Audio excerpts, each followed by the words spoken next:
هذه القصيدة تخص قضية الشاعر القومي محمد بن الذيب الذي حكم عليه بالسجن المؤبد من قبل حاكم قطر. بسم الله. يا ذي حبست الذيب في حبسك على نفسك جنيت، الذيب يفزع كل من حوله إلى منه عواء، الذيب ما حد يحبسه والدفت، يمكن ما دريت ان الذيابة تخرق الراعي وما صب له حواء. قصدك بهذا الشقلبه انك بفعلاتك نجيت، لا ما قدر شعبك يدينك عاد جبار القوى، زرعت ثورات الربيع عيش الذي منها جنيت، ايقظت فتنه دكة الإسلام والمسلم سوا، دمرت بلدان العرب واشعلتها في كل بيت، واخطيت ظنك يا حمد يوم ان جسمك مكتوى، دمرت بلدان العرب واشعلتها في كل بيت، واخطيت ظنك يا حمد يوم ان جسمك مكتوى. يا ثورة الظالم على المظلوم بئسا ما رأيت، لا بد من ثوره ويلقى كل ظالم ما نوى، مما جرى للذيب أمس احتر صدري واحتريت، وإيش الذي سواه لجل انه تكلم بالسواء، ترديه بالسجن المؤبد يا حماده ما هقيت،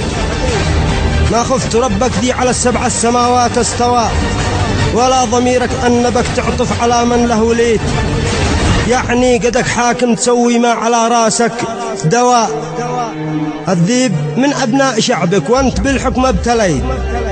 إذا انت قد مفروض تعمل بانتقاده والرواء،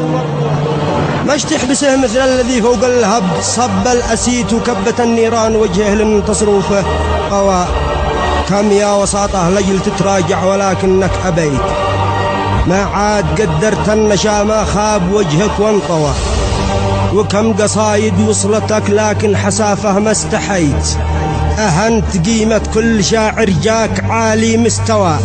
هم جو بوجه الطيب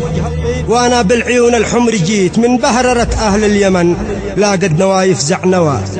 هم جو بوجه الطيب وأنا بالعيون الحمر جيت، من بهررة أهل اليمن لا قد نوايف زع نوى. سيبوه أنا والريح حجمه سيب يا أخوك اقتليت، مال الثقيل إلا ثقاله يعرف إيش المحتوى، من حق يتدخل وأنا شاعر يماني قد سميت، والذيب منا والعرب إخواني يجمعنا حوا، سلام من شعب اليمن يوصل قطر لا كل بيت،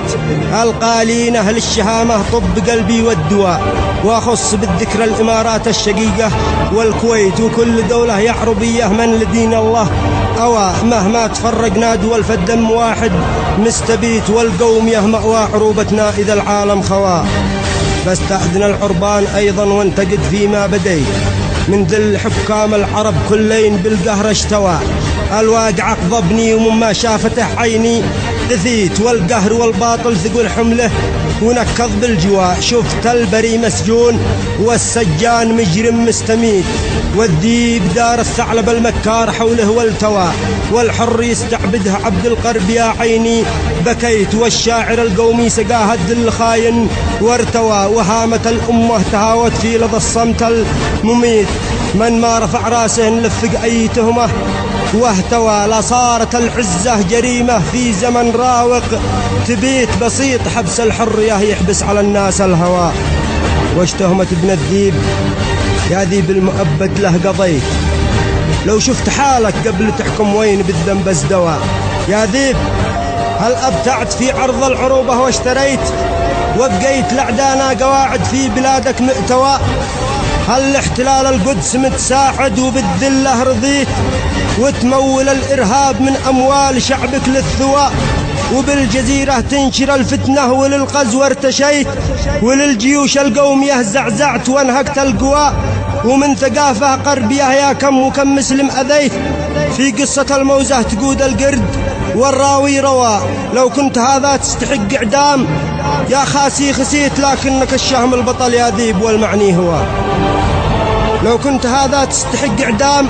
فيما أبتليت، لكنك الشهم البطل يا ذيب والمعني هو، وابنه تميم كان عاقل سوف يفهم ما عنيت، ويبني اللي هدبوه إن كان قد المستوى، والشبر ميحمى على دقنه ولمثاله نعيت، والله بخس نفسه وجمهوره من الساحة